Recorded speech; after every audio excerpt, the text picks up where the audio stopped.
Industrial stairs can be created with a few clicks and within some seconds with SolidSteel Parametric for SolidWorks. Therefore, the start point and the end point of the stair can be selected directly in the 3D model. As known from the other functions of SolidSteel Parametric, the flight of stairs can be edited individually.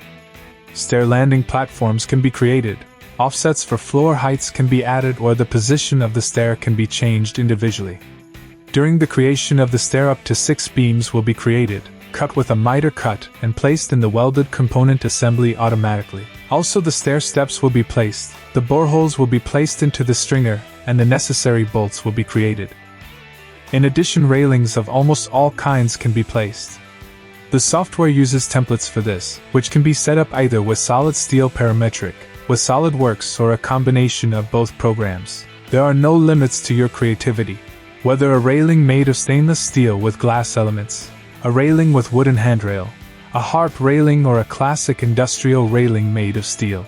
If a railing is placed, only the position has to be defined in the 3D model, and SolidSteel Parametric creates an independent copy of the template and adapts it to the new installation situation. Of course, the number of posts, the railing height, and many other parameters can then be changed fully parametrically. You as the user determine the number of changeable parameters. SolidSteel Parametric does the rest.